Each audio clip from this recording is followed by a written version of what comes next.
It's going live now.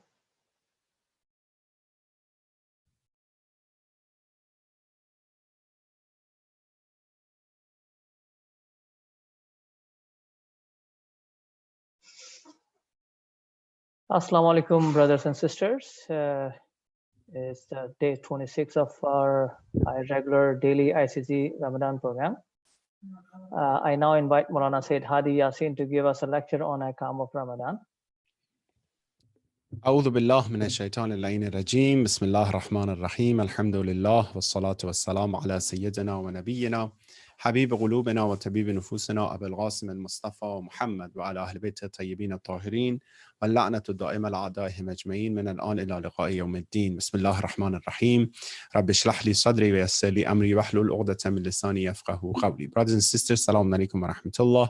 May Allah, inshallah, accept our prayers, our amal, our dua, inshallah, and bless you and keep you all healthy and safe. We're getting closer to, alhamdulillah, ending this beautiful month. From one side, alhamdulillah, from the other side, we're missing this opportunity. And we thank Allah for the ibadat and amal that we were able to experience and to conduct. Many people are starting asking questions about Zakat al-Fitr and the Ahkam of Fitr, inshallah. I'm going to gradually in this few nights mention about the Ahkam of Fitr, and inshallah in the last night of the night of Eid, I will come for the speech, inshallah, and the full Ahkam of everything that we talk in these few nights, and we review together.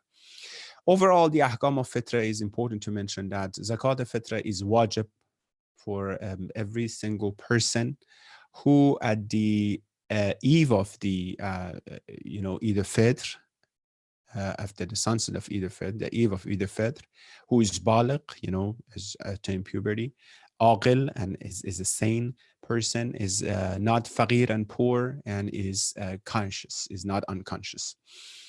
So it is wajib, the Zakat al-Fitr become wajib for this person who has this condition before the eve of the Fitr, Eid al-Fitr. The time of the wujub of the, many people ask, wujub of the Eid al-Fitr, Zakat al-Fitr, is the eve of night, the eve of Eid al-Fitr. The time of the wujub is what? Eve of the Fitr. The time they can pay is the day of the Eid, the time that they can, but it becomes wajib of the eve of the Eid, meaning that from the eve of the Eid, they can separate the money, and they said this money belongs to how much I have to pay for the Zakat al-Fitriyah. So again, the wujub comes from there, that time. For who? For anyone who, for himself, herself, and all their dependents. Doesn't matter about the age or their beliefs. For example, usually our fathers and our brothers are in charge of the household, the breadwinner.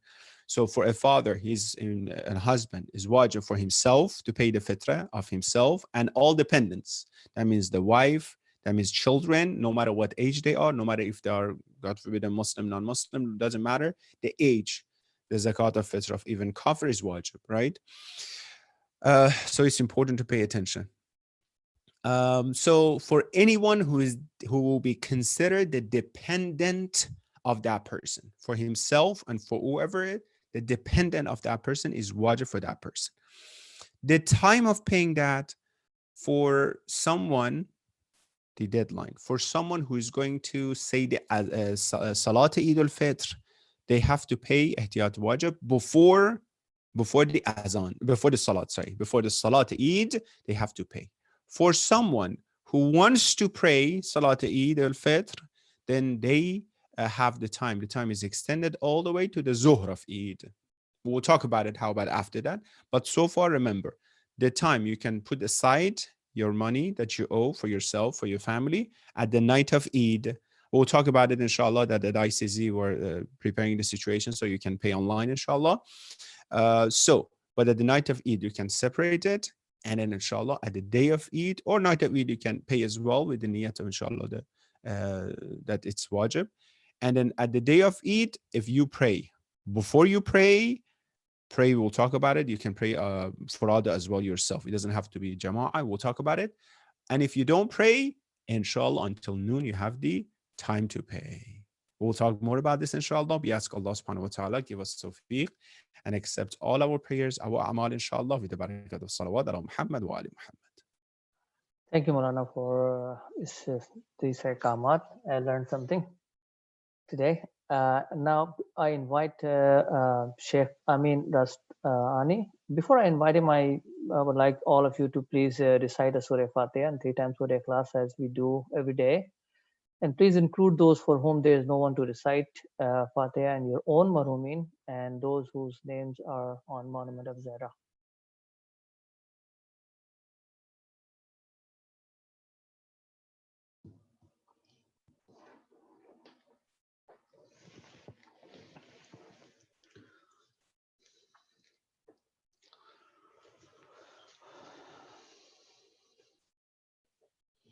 أعوذ بالله من الشيطان الرجيم بسم الله الرحمن الرحيم الحمد لله رب العالمين والصلاة والسلام على سيدنا ونبينا أبي القاسم المصطفى محمد وعلى أهل بيته الطيبين الطاهرين اللهم صل على محمد وآل محمد وعجل فرجهم.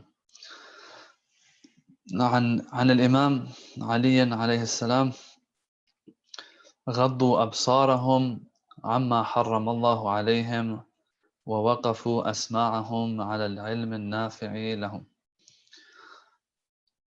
Continuing with khutbah number 193 in Nahj al-Balagha, where the Imam is describing the muttaqeen for one of his companions by the name of Hammam, in which he goes really to the greatest lengths and really goes all out on describing these muttaqeen. I explained how in this khutbah what you find is what ranks a person's taqwa can take them to. If they continue the path of Allah long enough, it reaches a point where they have such things that the Imam is speaking about. So far, we just started. We have just begun. The khutbah goes on and on. There were 3 things we covered yesterday. That mantiquhum as-sawab, when their speech is in accordance with truth and haqq. Malbasuhum al-iqtisad, that when they dress moderately. And finally, if I remember, mashyuhum al-tawadu', that they walk on the earth humbly. And we talked about these things. And I said that these 3 things, some have said that they're not like the top things on the list of spiritual wayfaring. And that's true to an extent.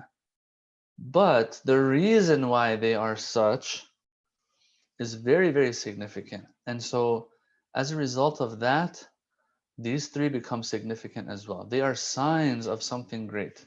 The reason why these people, whatever they say, is in accordance with truth. The reason why they dress moderately and the reason why they walk humbly is because they have reached a special rank in Allah's eyes. Allah has taken and elevated them, lifted them up to this point. They don't see a need to have to really go all out when it comes to their clothing. They don't feel like it's even necessary to walk on the earth in an arrogant fashion. Yes, the ego is gone. And we spoke really in depth about that. Now it's time to move on. Right from the beginning, Imam Ali makes this point that, look, these people, they have turned away from haram. Before the Imam gets into all the other good, lofty things out there, yes, what does he do? Before getting to any of that, he puts his finger on this idea of taqwallah and abstaining from the harams of Allah subhanahu wa ta'ala. So it says, غَضُّوا أَبْصَارَهُمْ عَمَّا حَرَّمَ اللَّهُ عَلَيْهِمْ. That they have, now here, غَضُّوا أَبْصَارَهُمْ means they've closed their eyes. I'll talk about this a little bit too. They've closed their eyes from that which Allah has made haram on them. Question: is this trying to say that there's haram things out there that we're not supposed to look at, and so these individuals, these muttaqeen, what they've done is they don't look at those bad things? Is that what it's saying, or no? Is it saying something more than that? Some might take this part of this khutbah and they'll say that it has to do with those things that you look at that might be haram. But no, it seems that this is an expression that's used in Arabic, and we also have it in Farsi. If anyone knows Farsi out there, we say chesh bastan az chizi, to close your eyes from something, meaning to wash your hands of something, to turn away from something. So it's not just talking about staying away from those things that are haram to look at. When it says that they've closed their eyes to what Allah has made haram on them, what is meant is that they have turned completely away from that which Allah has made haram on them. Whether it's something haram to look at, whether it's something haram to say, whether it's something haram to eat or drink, whatever it is, it's something haram to do, something haram, somewhere haram to go to. Whatever it is, brothers and sisters, if it's haram, they've turned away from it. So this is an expression that the Imam is using here. I don't know what some of these translations have put, but if any of them have put that they don't look at haram things, that is not an accurate translation and equivalent. Here it seems to mean that they have turned away from all of God's harams, but the way that it's worded is that they've closed their eyes of it. For example, when I say I've washed my hands of something, does that mean I actually put my hands under the sink and I wash them? No, it means that, I'm completely away from it. Same thing here. So they've closed something, their eyes to something, but then they've opened something else up instead. وَوَقَفُوا أَسْمَاعَهُمْ عَلَى الْعِلْمِ النَّافِعِ لَهُمْ. At the same time though, they have opened their eyes to, their ears, and dedicated their ears to what?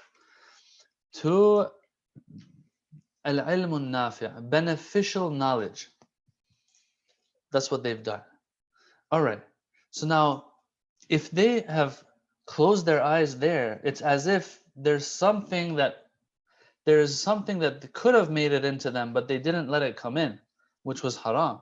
So now they're going to open the door to something else so it can come in. You see what I'm saying, brothers and sisters?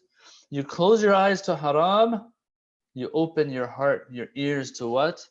To ilmun nafi', beneficial knowledge. Right? So it's pretty cool how the Imam is wording it here. He used eyes, now he uses ears. Both are pretty metaphorical. When he says closing their eyes, as I said, it means to turn away completely from something, to not embrace it at all. And then when it says dedicate their ears to something, not that they actually listen necessarily. Sometimes al-ilmun nafi' comes from seeing something, like reading something. Sometimes it comes through listening to something and opening your ears. So here also the Imam is speaking metaphorically. They've dedicated their ears, meaning they've dedicated themselves to whatever beneficial knowledge is out there. If they're going to learn it through hearing, then so be it. If they're going to learn it through, like for example, reading and watching and all of that, that's also a method of learning. Anyway, point being that these people, they are after al-ilm al-nafi'. On one hand, they have deprived really of themselves of haram, but on the other hand, they've opened themselves up to al-ilm al-nafi'. Now the question is this: what is al-ilm al-nafi'? What is this beneficial knowledge, brothers and sisters? When we look at what the scholars say, when we sit in their presence, when we listen to their explanations of hadiths, they will say that the term ilm, usually, if not always, in the context of Islamic hadiths and hadiths of the Holy Prophet sallallahu alaihi wasallam and the Ahlul Bayt, ilm refers to ilm ad-din. It refers to knowledge of the deen, knowledge of the deen that one can acquire and act upon, and as a result of acting upon it, what happens is they secure their akhirah through it. Okay, so let's keep this in mind here. In our hadiths, in that kind of context, usually, lots of times, ilm refers to that kind of ilm. So these hadiths, for example, that says طلب العلم فريضة على كل مؤمن ومؤمنة, that pursuing knowledge is a faridah. It is an obligation on every mu'min and mu'minah, every male and female believer. What's it saying? Does that mean like we all have to go learn science or something? Is it even wajib? Can't I just like become a businessman? Can't I just buy stuff and sell stuff for a profit? Don't we have hadiths that praise trade? So why is it saying it's an obligation for me to go learn? Well, it's because in hadiths like these, as I said, ilm refers to knowledge of the deen. If a person does not have knowledge of their deen, at least the amount that they need for their everyday life, they will fall into haram. They say that Imam Ali alayhi salam would walk in the marketplace and would speak out and shout out that, oh, people, like, go learn your deen, because if you don't learn it, you will fall into haram when it comes to even buying and selling. When it comes to trade, a person must learn their ahkam, for example. So ilm refers to ilm in these contexts. Yes, al-hikmatu dallatul mu'min, or utlubul ilm walau bis-sin. Go pursue ilm and knowledge even if it's in China. Really? Do I have to go that far? If there's no, if I want to learn science and the only place I can learn science is in China, probably in the labs of Wuhan. Just kidding. All right, that's a relevant joke right now. But anyway, if I can't learn science anywhere in the world, do I have to necessarily go to China and learn science? No, not actually. Not actually. But if learning my rules and rulings and the ilm that pertains to me is in China, then I have to go to China. Yeah. So these hadiths and other ones like them, when they're talking about knowledge, they're talking about knowledge of the deen. That this is something that you have to pursue no matter what, and have the amount that you need to secure your akhirah. So here it says they open their ears and dedicate their ears to what? To beneficial knowledge, aka knowledge of the deen. Now someone here might say, hey, we're in the Bay Area, we're in Silicon Valley. Someone's actually brought this up kind of in the past. When I was not in ICZ, I was somewhere else in the Bay Area. Yes, they were kind of like boasting about, this is the Silicon Valley. Okay, so what? Someone might say, are you undermining and taking away the value of all the other forms of knowledge out there? Right? That's their question. The answer is, of course not. Because these other forms of knowledge as well, all these other disciplines, learning them also helps us gain a halal living. They help us make ends meet in this life, and Allah has told us to do that as well. And so if me gaining a halal livelihood through these disciplines, through these sciences, or helping others, or helping cure and heal others, all of these, they're also things that are very important in Islam. Yes? But at the end of the day, these are things that are, they become valuable because of other reasons. It's not that they're necessarily, I don't want to sound like I have a problem with these things. I'm trying to, compare the two. Ilm-ud-din and knowing the religion, whether you're a scholar or not, it's for all of us. And it is inherently something that has value to the extent that it's wajib on everybody to learn the amount that they need so they can live a halal life. No other science or discipline will be like that. For example, I don't know, let's just take engineering, for example, okay? Is engineering wajib in and of itself for me to learn? No, it's not wajib in and of itself. But yeah, if that's the career path that I want to take, right? I want to end up being a proper electrical or material engineer. If that's going to be my means of halal livelihood, then yes, I have to take this route of going and learning engineering, right?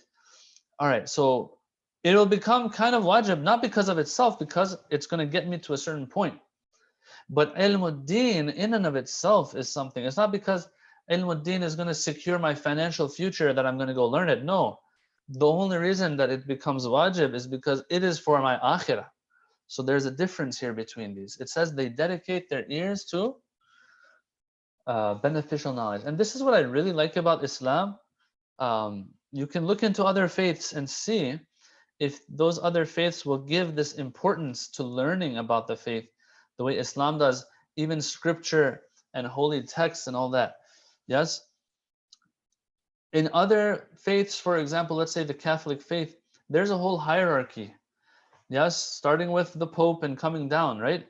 And so these individuals usually are the ones who are the experts. The rest are the layman or the lay people.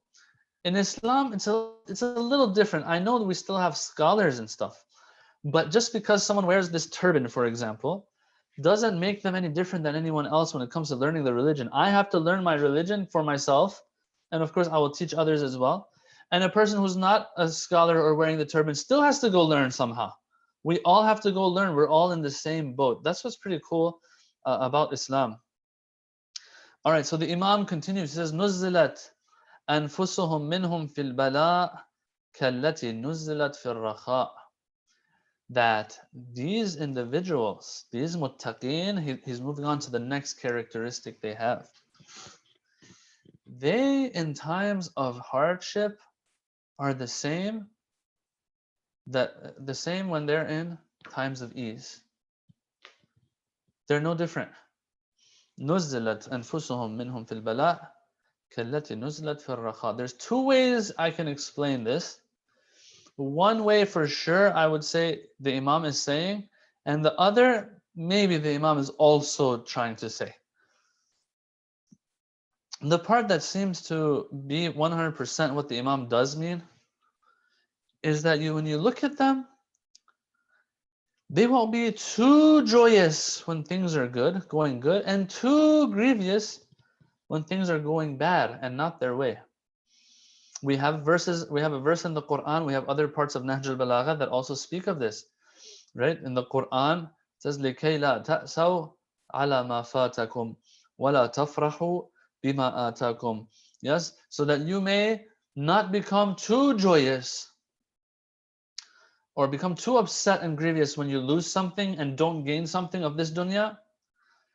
And so that you don't become too happy when you do gain something. Brothers and sisters, we have to understand, gaining things and losing things are part of life in this dunya. In the akhirah, it might be different. In the akhirah, once you have something, you won't lose it, apparently. For example, those who go to Jannah, we have in our hadith that they will never leave Jannah. They don't lose Jannah anymore. All right, but in this life, that's the case. You gain stuff, you lose stuff. That's a reality of life. Now, when I gain something, when I reach that thing that I was after, whether it was that iPhone, whether it was getting married to this person or that person, and so on, should I be joyous to the extent as if like I've secured my akhirah now? No. I will be happy. Islam's not against emotions at all. As a matter of fact, you can say it encourages them. The Holy Prophet, he was burying his infant son Ibrahim, and he was weeping.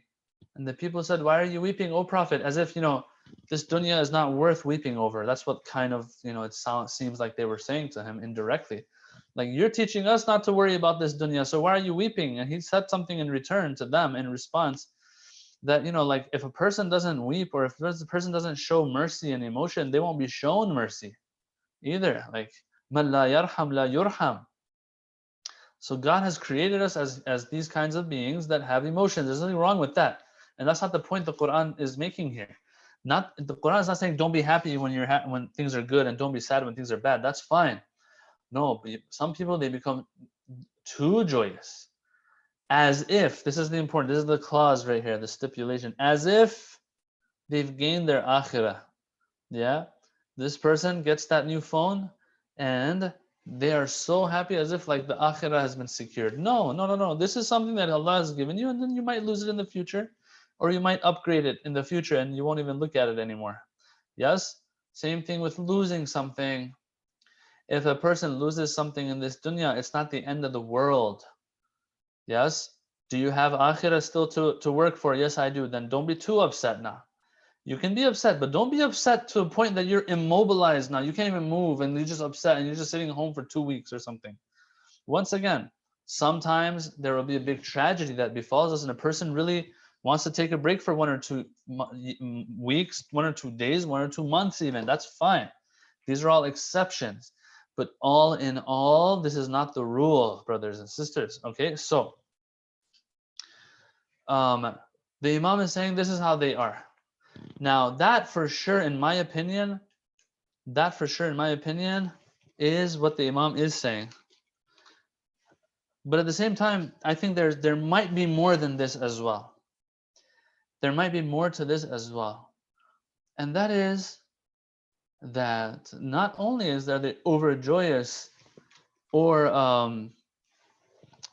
over grievous, not only is it not that, they also, when it comes to working hard, in times of hardship, you'll see them working hard. And in times of ease, they'll also be working hard. They're no different.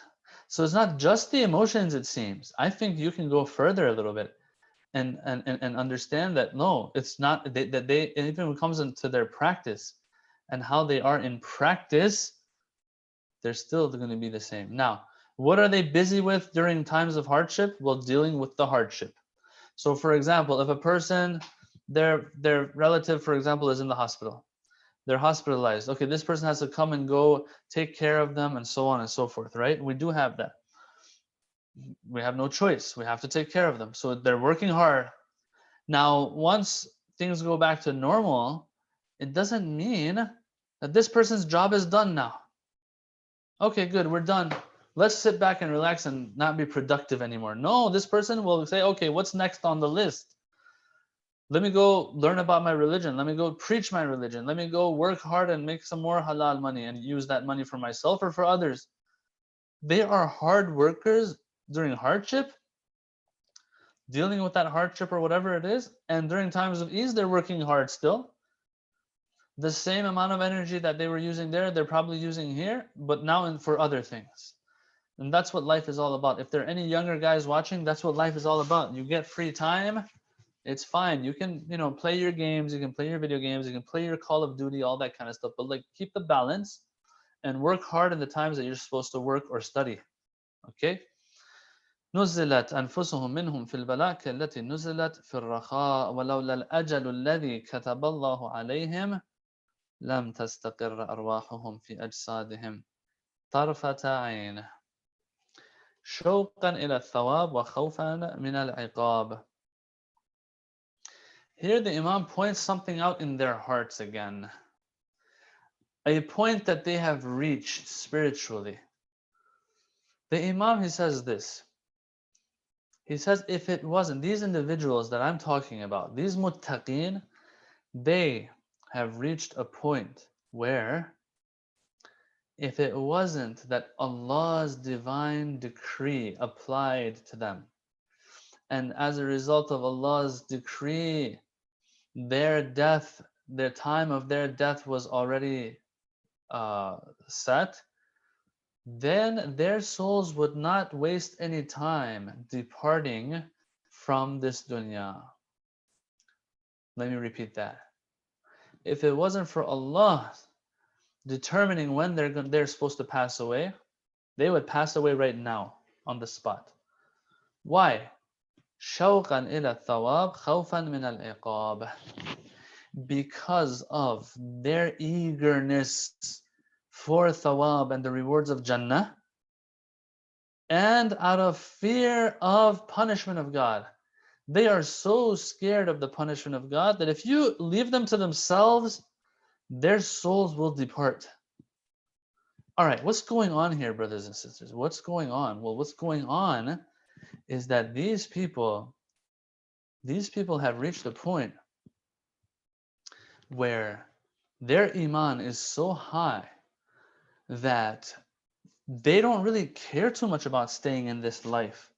This is not for you and I, brothers and sisters. Sometimes people say, oh, is death that good? Then we should ask for suicide. We should. You might be encouraging like someone to take their own life. No, of course that's not the case. We don't have to get into these details.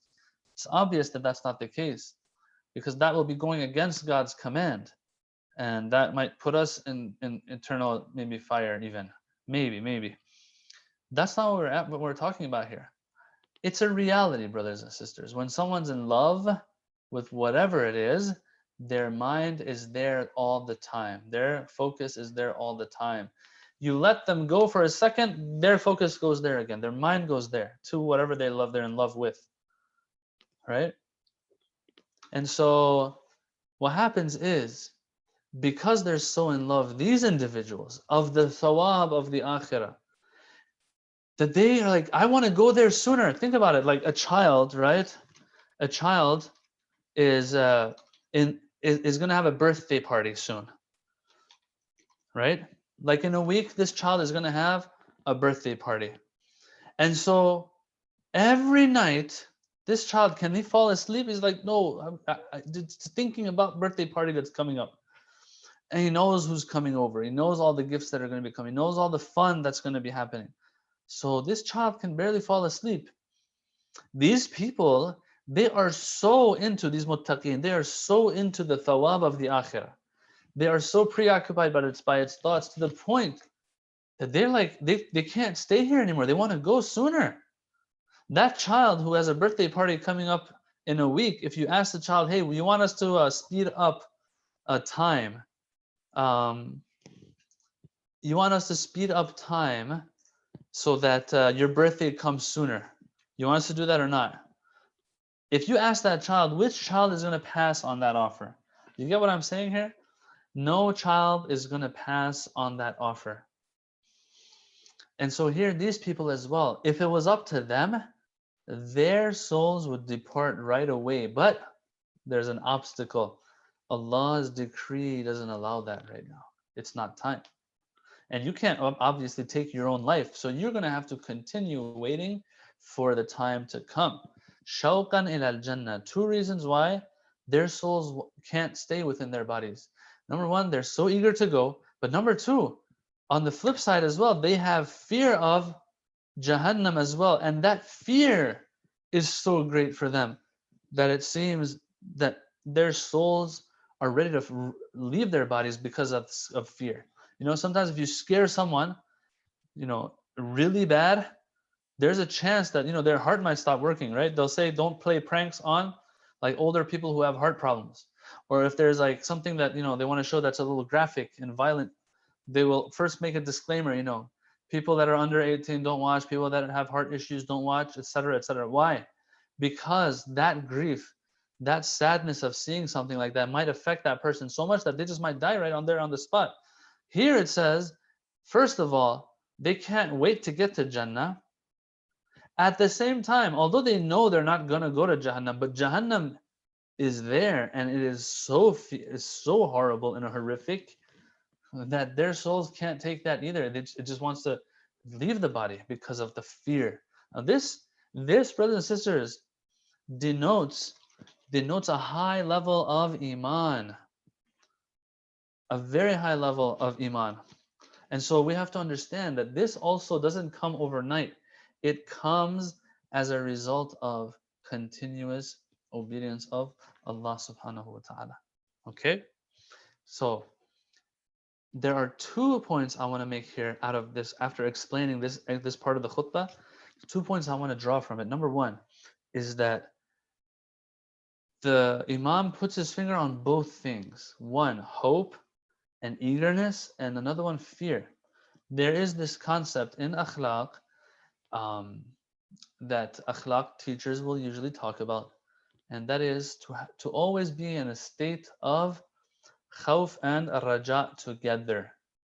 We have to have hope in Allah, eagerness towards Allah so much, but at the same time, not be such that we feel safe from Allah now. No, at the same time that we have hope and have eagerness, the same time we also have fear. Like, okay, wait, I know God loves me and all that, but we ain't no cousins with each other. So it's not like when I go to Yawmul Qiyamah, Day of Judgment, he's gonna be like, don't worry, I got your back. I know you did a lot of horrible things in life, but I got your back. We're cousins or something, God forbid, like astaghfirullah. It's just, just saying this as an example. Right? No, that we have fear that what if for some reason Allah doesn't forgive everything, and that is true. God hasn't promised that He's going to forgive everything unconditionally, and so we have this concept of having both hope and fear. Actually, let me share a hadith with you. I really like this hadith. All right, I really like this hadith where it says Luqman told his son, Ya bunayya. This is a hadith that it's in Bihar.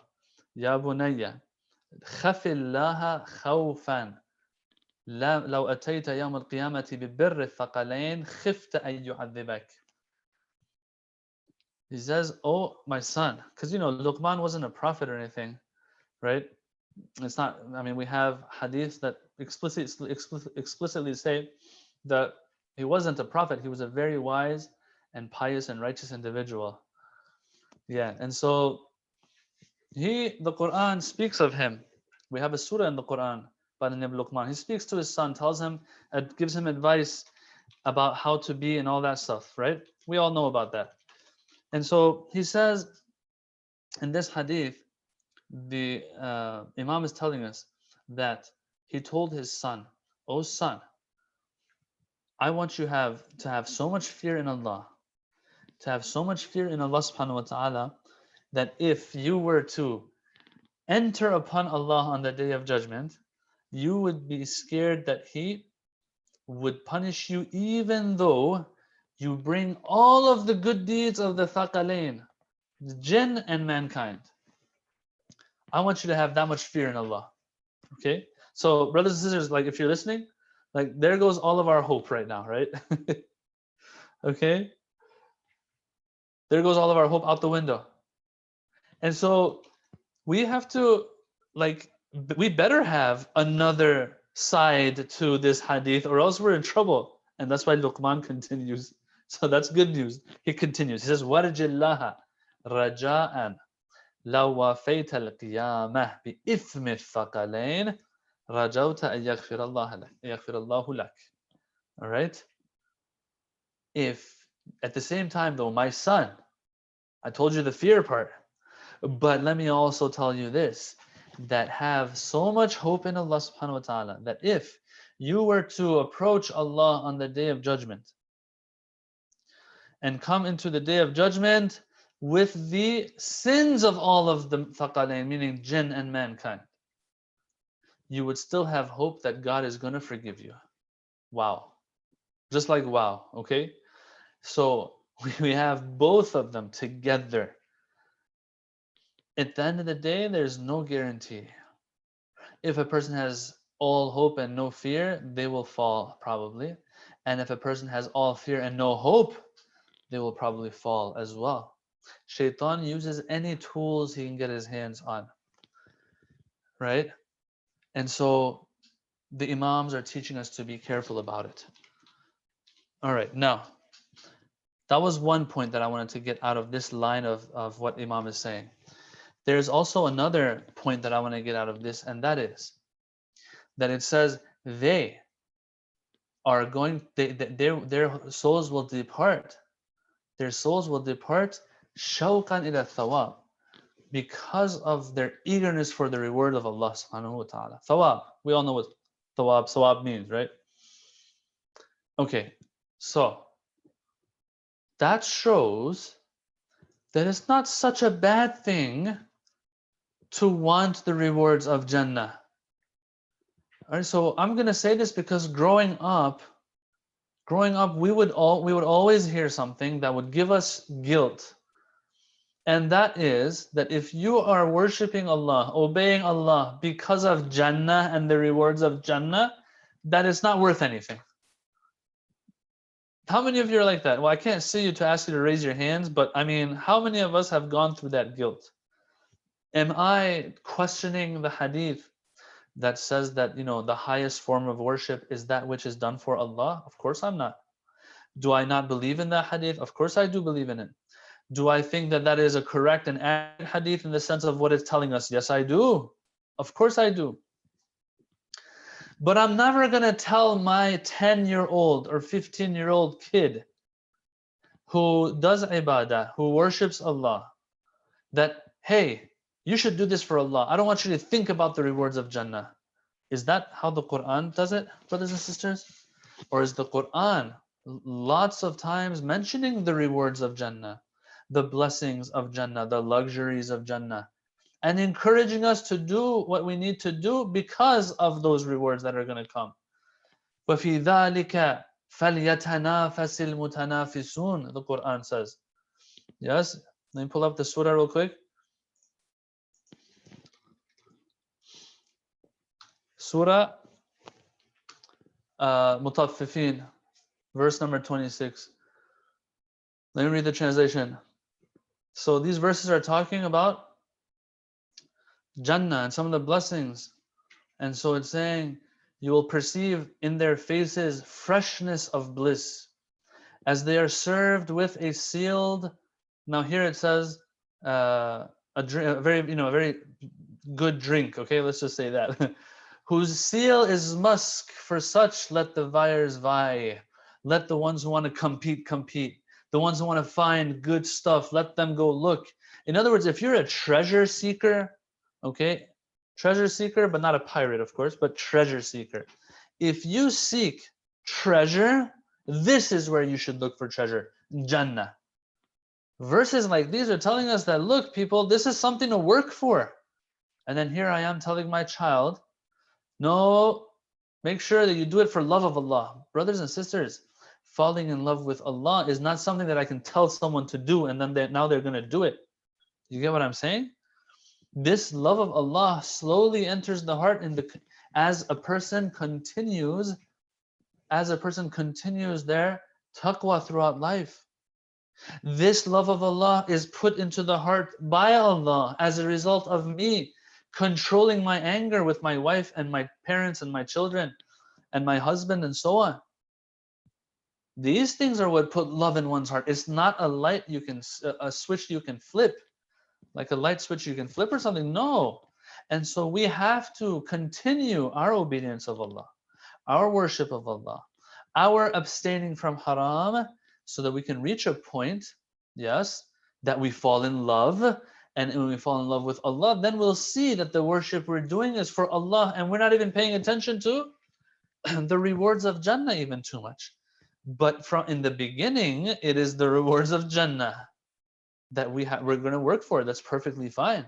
Here the Imam says their souls are this close to departing. Why?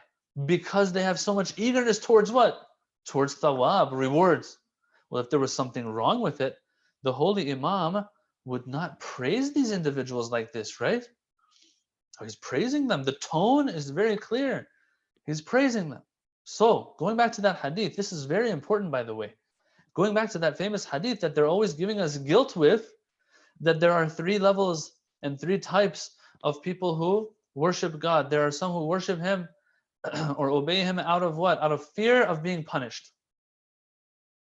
And that is the worship of the abid, slaves, who listen to their master because they don't want to get punished, right, brothers and sisters?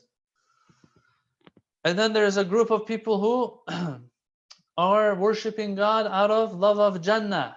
This is ibadatul tujjar, the ones who are merchants. They are doing ibadah here to get something in return, which is what? Which is the bliss of Jannah and paradise. And so this is also not as good as it's supposed to be, but then there are some who pray and do ibadah of Allah for Allah, out of love of Allah, and so on. This is ibadatul ahrar. This is the worship of the. They're the ones who are free of Jahannam and Jannah. They don't care about these things. They're doing it only for Allah. This is the way to be. Yes, this is the way to be, brothers and sisters. It is. But is it something, now that I heard this hadith, can I be like, oh, okay, so from this day forward, I shall, obey Allah and worship Allah for Allah alone. Oh, Allah, from this day forward, I shall love you. Is that how it works? Can I tell my kid who hates somebody or isn't acquainted with somebody, doesn't know about somebody, hey, from this day forward, I think you should start loving this person? They're like, I don't even know the person. I don't even know the person. It's not in my hands. I have to slowly get to know them, hang out with them, spend time with them. And then slowly I might fall in love with that person, or I'll develop a strong liking of that person. We have to also, brothers and sisters, as a result of listening to God, believing in His promises of the hereafter, and as a result, working for our akhirah to evade and avoid Jahannam, and to enjoy the blessings of Jannah. As a result of practicing this in the beginning, slowly we are going through those stages of ibadatul abid, the worship of the slaves, to ibadatul tujjar, the ibadah of the merchants, and slowly we'll get to ibadatul ahrar. It's a process. Doesn't happen overnight.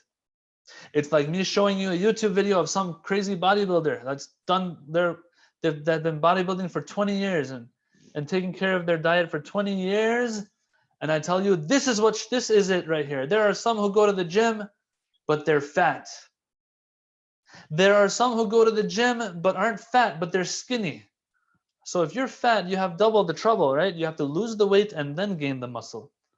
But then there are some who are skinny. They don't have to worry about the fatness, but then they're skinny, so they have to worry about putting on muscle. And there are some who go to the gym who have all the muscles they can have, right?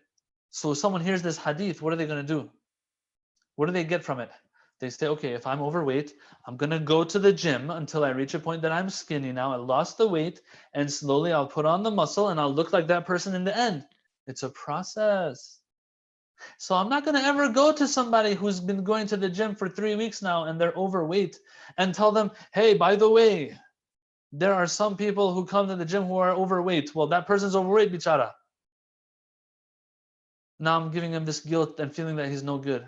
No, that person, if they continue that path that they're on, they will reach that destination of being fit and being muscular and so on. Same thing here, brothers and sisters. The Quran pushes us to fear Jahannam. And as we continue, we slowly feel like, okay, alhamdulillah, it doesn't seem like a person like this. A person feels a little more confident that, okay, Jahannam isn't my fear anymore, but I want Jannah more now. Let me get some more Jannah points. After a while, Allah puts a love in that person's heart that they won't even worry about Jannah. They know they'll have Jannah, but they want Allah Himself. That's why they do ibadah. Inshallah, Allah gives us tawfiq to understand what the sources are trying to tell us, and that we practice accordingly and have the patience to continue the path of Allah till we reach that point where we reach that desired destination. It's a long process. It takes patience and hard work, but inshallah, with our persistence and with the tawfiq from Allah, we can reach that point, inshallah. Wassalamu alaikum wa rahmatullahi wa barakatuh. Thank you, Maulana, for an informative speech. And this actually concludes our program for the